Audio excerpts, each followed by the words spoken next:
Okay, TBH Labs နဲ့ကြိုးဆိုပါရစေကျွန်တော်တို့ဒီနေ့ first impression လုပ်မဲ့ဖုန်းကတော်တော်လေးလိုအပ်နေတဲ့ first impression ပါဘာဖြစ်လို့လဲဆိုတော့ကျွန်တော်တို့ပုံမှန်အားဖြင့်ဗျာ3သိန်း4သိန်းအဲ့ဒီဝန်းကျင်လောက်မှာ game ဆော့လို့ကောင်းရမယ် Google လည်း built-in ပါရမယ် recommend ပေးပါဆိုလို့ရှိရင်တော်တော်လေး recommend ပေးရတာခက်တဲ့အနေအထားတစ်ခုဖြစ်နေပါပြီဆိုတော့အဲ့ဒီဂျားတွေက gap လေးကိုဒီကောင်ကဖြည့်ဆည်းပေးနိုင်လိမ့်မယ်လို့ထင်ပါတယ်အခုမြင်တွေ့လိုက်ရတာကတော့ realme 6 Pro ပါအရင်တုန်းက realme ဖုန်းတစ်လုံးannounce လုပ်တိုင်း realme 6 Pro မသွင်းဘူးလား realme 6 Pro မသွင်းဘူးလားဆိုတာတော်တော်များများမြင်လိုက်ကြမှာပါဆိုတော့သွင်းပါပြီရောက်လာပါပြီပြောတာမဟုတ်ဘူးဒီ realme 6 Pro ရဲ့ build quality and design လေးကတော်တော်လေးမိုက်တယ်ပုံမှန်3သိန်း4သိန်းဝန်းကျင် mid range တွေပေါ့နော်အဲ့ဒီ mid range တွေထက်နည်းနည်းလေးပို့ပြီးတော့ polish ဖြစ်တဲ့ feel ကိုပေးတယ်အထူးသဖြင့်သူ့ရဲ့နောက်က back cover ကကျွန်တော်တို့Huawei ရဲ့Nova 7i တို့ဘာလို့နဲ့ရှင်းလိုက်လို့ရှိရင်တော်တော်လေးကိုတိတိကျကျပို့ပြီးတော့ premium ဖြစ်တယ်ဆိုတော့ကျွန်တော်လက်ထဲကိုအခုရောက်နေတဲ့အရောင်ကတော့ lightning wrap ပါအရောင်နဲ့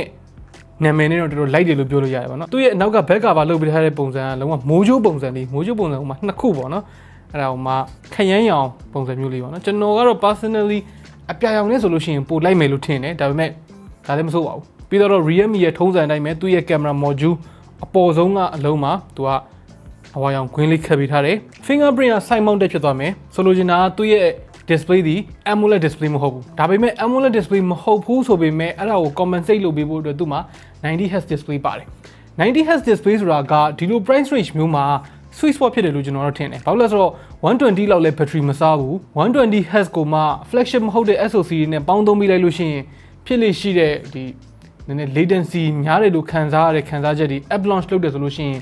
မြင်တယ်လို့နှေးတယ်လို့ဖြစ်နေတဲ့ခံစားချက်ကြီးတွေအဲ့လိုမျိုးတွေမရှိတော့ဘူး day to day သုံးရတာ60ထက်အများကြီးပို smooth ဖြစ်တယ်ဆိုတဲ့ခံစားချက်ကိုပေးတယ်ဆိုတော့အဲ့ဒီ day to day smooth ဖြစ်တယ်ဆိုတဲ့ခံစားချက်ကိုပေးတဲ့နောက်ထပ်အဓိက set light ကတော့ Snapdragon 720G ပါ Snapdragon 720G ဆိုတာ Snapdragon 730G နဲ့အတူတူ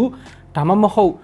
နည်းနည်းလေးပိုကောင်းတယ်လို့တော့ပြောလို့ရတယ်ပေါ့နော်တချို့သောနေရာမျိုးလေးတွေမှာဆိုတော့သူရဲ့ gaming performance ကလည်းဒီ price range ထဲမှာဆိုလို့ရှိရင်ဒီကောင်အကောင်းဆုံးနှီးပါပဲလို့ပြောလို့ရတယ်တခုပြောစရာရှိတာ G90T တော့ကျန်သေးတာပေါ့နော် G90T ကသူ့ထက် GPU performance ကတော့ပိုကောင်းလိမ့်မယ်ဒါပေမဲ့ overall package အနေနဲ့ပြောရမယ်ဆိုရင်တော့ Snapdragon 720G ကပို့ပြီးတော့ premium ဖြစ်တယ်သူ့ရဲ့8 nanometer architecture အများကြီးအပူသက်သာစေလိမ့်မယ် PUBG မှာတော့လောလောဆယ် HD ထိရမယ် Smooth Ultra ထိရမယ် G90T လိုမျိုး Smooth Extreme တော့မရသေးဘူးပေါ့နော်ဒါနောက်ပိုင်း update တွေမှာရလာမလားဒါတော့မပြောတတ်ဘူးဘာပဲပြောဒီဈေးနဲ့ game ဆော့မယ်ဆိုလို့ရှိရင် price to performance တော့တော်တော်ကောင်းတဲ့ဖုန်းတစ်လုံးပါ Okay ဆိုတော့ game ဆော့မယ်ဆိုလို့ရှိရင်နောက်ထပ်တစ်ခုလိုရတာရှိသေးတယ်ပေါ့နော် battery ပေါ့ battery ကသူ့မှာ4300 mAh ပါတယ်30W VOOC 4.0 နဲ့အားသွင်းလို့ရတယ်0 to 100အပြည့်ကိုတနာရီတွင်းသွင်းမိနိုင်တယ်ဆိုတော့အဲ့ဒါတော့ good ပါပြီးတော့သိတဲ့အတိုင်းပဲ out of the box ပါလာပါ60 megapixel main camera 12 megapixel telephoto 8 megapixel ultra wide 2 megapixel macro ဆိုပြီးတော့ကင်မရာ၄လုံးပါတယ်ကင်မရာ test shot တွေကိုအခုဒီမှာမြင်ရတဲ့အတိုင်းပဲအများကြီးတော့ဒီနေရာမှာကျွန်တော်တို့စမ်းသပ်ထားတာတွေပါတယ်မလုပ်ရသေးဘူးဒါတော့ full review ကြတော့မှကင်မရာကိုဘယ်လိုမြင်လဲတစ်ချက်စောင့်ကြည့်ပေးပါပြီးတော့ကင်မရာမှာနောက်ထပ်ထူးခြားတာတစ်ခုကဒီဈေးဝန်းကျင်မှာထူးခြားတာပါနော်သူရဲ့ front facing camera ဒီကောင်က ultra wide ရတယ်ဆိုတော့ဒီလိုပုံတွေလည်းရိုက်လို့ရသလိုဒီလိုပုံတွေလည်းရိုက်လို့ရတယ်ultra wide selfie ထက်ရိုး primary selfie ကတော့အများကြီးပိုကောင်းတယ်ဗျဒါပေမဲ့ပုံတစ်ပုံထဲမှာလူတွေအများကြီးဆက်မှုလိုသွားပြီ scenery တစ်ခုနဲ့တွဲရိုက်ချင်တယ်ဆိုလို့ရှိရင်တော့ ultra wide ကသုံးဝင်ပါတယ် okay ဆိုတော့ကျွန်တော်တို့နောက်ထပ်